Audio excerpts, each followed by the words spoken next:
ఆవిడ చేసింది ఏంటి? జబర్దస్త్లో మీరు పార్టిసిపేట్ చేయలేదా? జబర్దస్త్ కార్యక్రమాల్లో నిరంతరం మీరు మొన్నటి వరకు ఉన్నారు కదా. జబర్దస్త్ కార్యక్రమాల్లో పార్టిసిపేట్ చేసి మీరు అక్కడ రకరకాల విన్యాసాలు చేసి ఇవాళ మీరు మాట్లాడటానికి మీరు అర్హులా? మీరు ఒకటే చెప్పండి, మీరు పర్యాటక మంత్రిగా, అమ్మా రోజా గారు ఈ సమాధానం చెప్పండి, పర్యాటక మంత్రిగా ఎక్కడైనా సరే రాష్ట్రం మొత్తం మీద కొత్తగా ఒక ప్రాజెక్ట్ తీసుకొచ్చారా? కొత్తగా కేంద్ర ప్రభుత్వం నుంచి చేయగలిగారా? రాష్ట్ర ప్రభుత్వం ఏదైనా చేయించగలిగిందా? ఒక్కడు కూడా తెలియలేదు.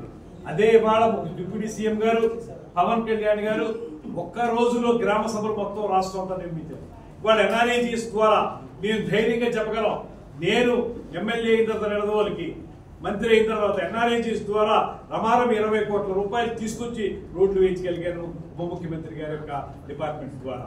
అదేవిధంగా రాష్ట్రంలో ఉన్న ప్రతి ఎమ్మెల్యే కూడా ఎన్ఆర్ఈజీఎస్ అంటే అది ఉప ముఖ్యమంత్రి గారి డిపార్ట్మెంట్. ఆ డిపార్ట్మెంట్ నుంచి ఇవాళ లింక్ రోడ్లు కానీ గ్రామీణ రోడ్లు కానీ వేయించగలిగాం.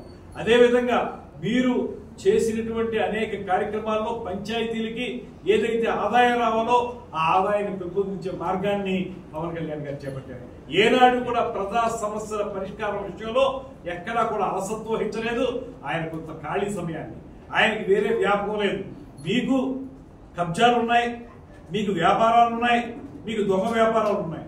ఆయనకి ఏ రకమైనటువంటి వ్యాపారం లేదు. ఆయన సినిమాల ద్వారా వచ్చే 4 రూపాయలతో కుటుంబం పోషణ, ఆ వచ్చిన డబ్బును కూడా ఆయన ప్రజలకే ఖర్చు పెట్టేసేటువంటి పరిస్థితి. ఆయన ఒక పక్కన కొద్దిపాటి సమయాన్ని సినిమాలకు వెచ్చిస్తూ 90% సమయాన్ని ప్రజా సమస్యల పరిష్కారానికే చేస్తూ ఉన్నారు. మంత్రి అయినప్పుడు, ఉప ముఖ్యమంత్రి అయినప్పుడు సహజంగా ఎక్కడికైనా వెళ్లాల్సిన విమానాలు వెళ్తారు, అది సహజం. దాన్ని మీరు ఆక్షేపించడానికి మీకు అర్హత లేదు. మీరు మీకు ఇచ్చినటువంటి మంత్రిత్వ శాఖలో ఏ ఒక్క ఇంచ్ అభివృద్ధి మీరు చేయనటువంటి మీకు ఉప ముఖ్యమంత్రి గారిని విమర్శించే అర్హత లేదనేటువంటి మాట చెప్తున్నారు.